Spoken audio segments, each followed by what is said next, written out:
नमस्कार दोस्तों, आज के वीडियो में हम लोग क्लास 9 विज्ञान का चैप्टर 1 हमारे आसपास के पदार्थ इसको बिल्कुल ही आसान भाषा में समझेंगे। चलिए शुरू करते हैं। देखिए, चैप्टर का नाम ही है हमारे आसपास के पदार्थ।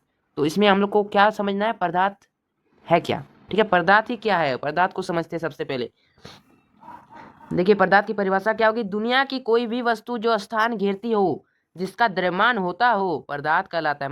मतलब दुनिया की कोई भी वस्तु जो स्थान घेरती है और जिसका कोई द्रव्यमान होता है, वही हम लोग का पदार्थ कहलाता है। उदाहरण के लिए देखिए, जल, हवा, बालू आदि। आप लोग यहाँ पर देख सकते हैं, कुछ वस्तु का चित्र भी हमने दिया है, आप लोग देख पा रहे हैं। ये सभी क्या है, पदार्थ है। अब देखिए पदार्थ के प्रकार। ठीक है, पदार्थ कितने प्रकार के होते हैं। पदार्थ मुख्यतः बोला जाए तो 3 प्रकार के होंगे। पहला देखिए ठोस, दूसरा द्रव, तीसरा गैस। ठीक है, ठोस, द्रव, गैस, तो तीनों ही बहुत ही इंपॉर्टेंट है, तीनों को याद कर लीजिएगा। ठीक है, चलिए सबसे पहले ठोस समझते हैं। ठोस है क्या।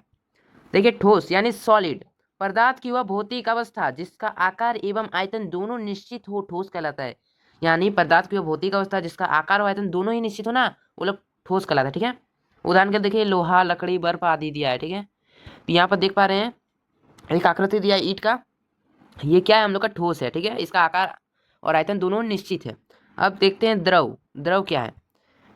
देखिए, द्रव यानी लिक्विड पदार्थ की वह भौतिक अवस्था जिसका आकार अनिश्चित एवं आयतन निश्चित हो, द्रव कहलाता है। उदाहरण के लिए जल, तेल, अल्कोहल।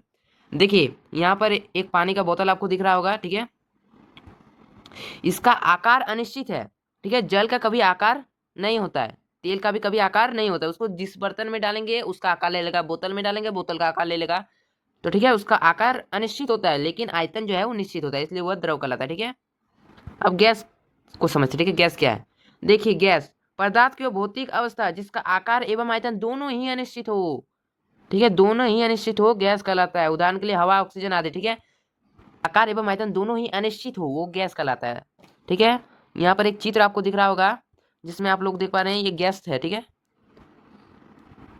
चलिए अब ठोस के गुण को भी समझ लेते हैं। ठोस का गुण क्या है, कैसे जानेंगे वो ठोस है। देखिए, ठोस का गुण आप लोग समझ लेते हैं। देखिए, इसका आकार एवं आयतन दोनों ही निश्चित होता है। हमने बताया इसका आकार और आयतन दोनों ही निश्चित होता है। इसका अंतर आणविक आकर्षण बल जो है सबसे अधिक होता है। इसका अंतर आणविक आकर्षण बल, देखिए आकर्षण बल सबसे अधिक होता है।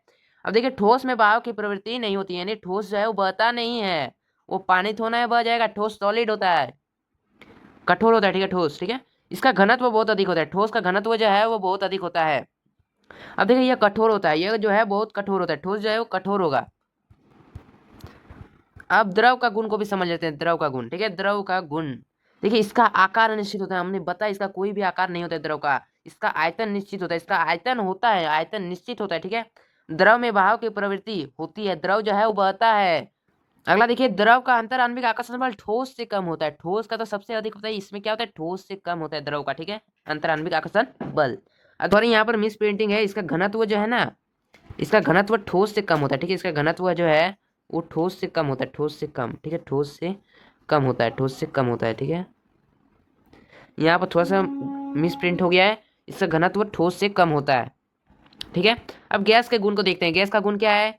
देखिए, इसका आकार एवं आयतन दोनों अनिश्चित होता है। हमने बताया इसका आकार और आयतन दोनों ही अनिश्चित होता है। इसका आकर्षण बल बहुत कम होता है। इसका जो आकर्षण बल है वो बहुत ही कम होता है। गैस में संपीडनशीलता बहुत अधिक होती है। गैस में संपीडन बोला जाए तो बहुत अधिक होगा।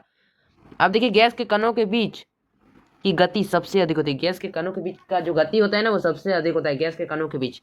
ठीक है, अगला देखिए, गैस में अणुओं की ऊर्जा सबसे अधिक होती है। ठीक है, गैस में अणुओं की ऊर्जा सबसे अधिक होती है। ये सभी महत्वपूर्ण पॉइंट है, सभी पॉइंटों को आप याद कर लीजिएगा। अब ये भी इंपॉर्टेंट है। ठीक है, गलनांक।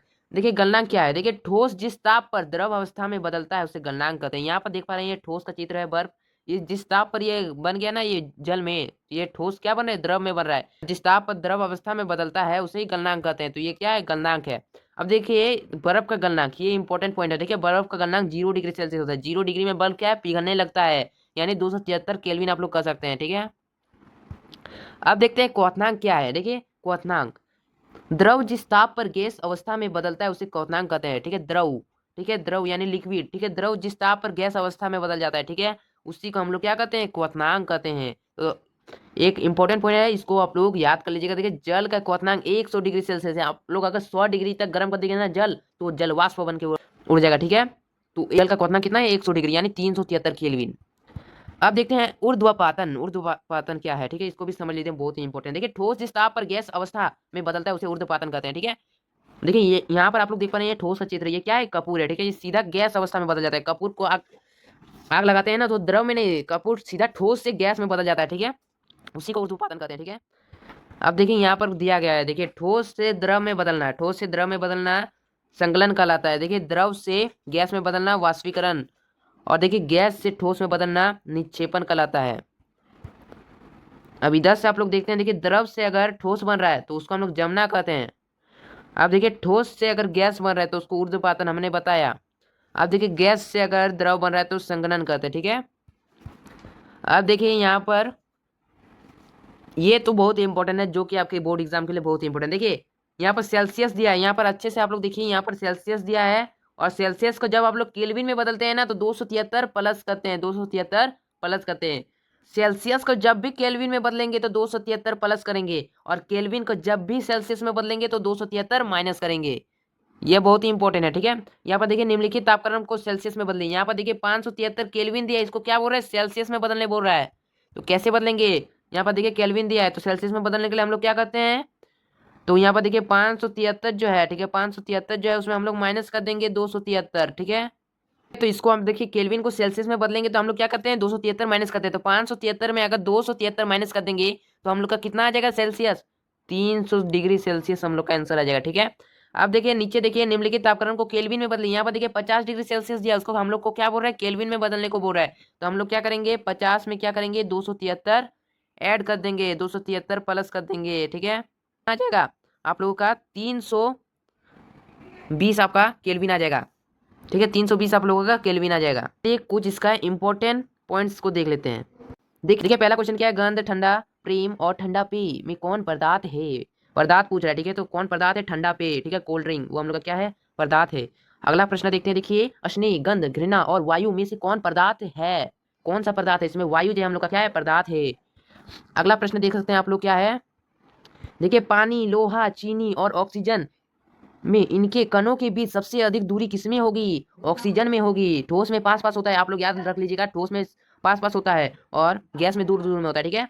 अब देखिए पानी, लोहा, रुई, शहद में सबसे कम घनत्व किसका है, जिसका भार सबसे कम होगा उसका घनत्व भी सबसे कम होगा, यानी रुई हो जाएगा, ठीक है। अगला देखिए गैस के कणों के बीच आकर्षण बल होता है, मतलब गैस के कणों के बीच जो आकर्षण बल है वो कम होता है, ठोस में अधिक होता है, हमने आपको बताया था। देखिए किस अवस्था में अणुओं की ऊर्जा सबसे अधिक होती है, इसको भी हमने बताया था, गैस में होती है।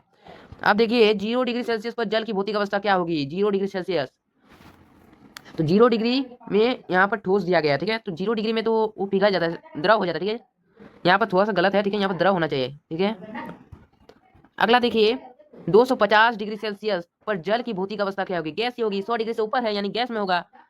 अगला देखिए बर्फ का गलनांक होता है, बर्फ का गलनांक 273 केल्विन यानी 0 डिग्री सेल्सियस, हमने बताया था 0 डिग्री में पिघलने लगता है बर्फ, ठीक है। अब देखिए जल का क्वथनांक होता है, देखिए जल का क्वथनांक कितना होगा, 373 केल्विन यानी 100 डिग्री सेल्सियस, इसको केल्विन में बदल दिया, 273 प्लस कर दिया, ठीक है।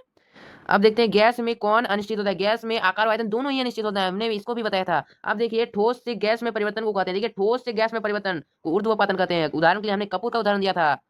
अब देखिए कपूर किस प्रकार का पदार्थ है, अभी हमने बताया ऊर्ध्वपातित पदार्थ है, ठोस से सीधे गैस में बदल जाता है। अब देखिए जल से बर्फ बनना किस प्रकार का परिवर्तन है, जल से बर्फ बन रहा है, ये भौतिक परिवर्तन है, फिर बर्फ से जल बन जाएगा, जल ये रिपीटेड होते रहेगा, ये हम लोग का भौतिक परिवर्तन हो जाएगा। अब देखिए भोजन का पचना, पौधों में वृद्धि और मोमबत्ती का जलना किस प्रकार की परिवर्तन, ये रासायनिक परिवर्तन। एक बार भोजन पच जाने के बाद वापस थोड़ा भोजन बनेगा, एक बार पौधा में वृद्धि होगा तो वापस थोड़ा पौधा बनेगा, ठीक है। एक बार मोमबत्ती जल गया तो वापस थोड़ा मोमबत्ती बनेगा, तो ये रासायनिक अभिक्रिया जो वापस बन जाता है वो हम लोग का भौतिक में आ जाता है, ठीक है।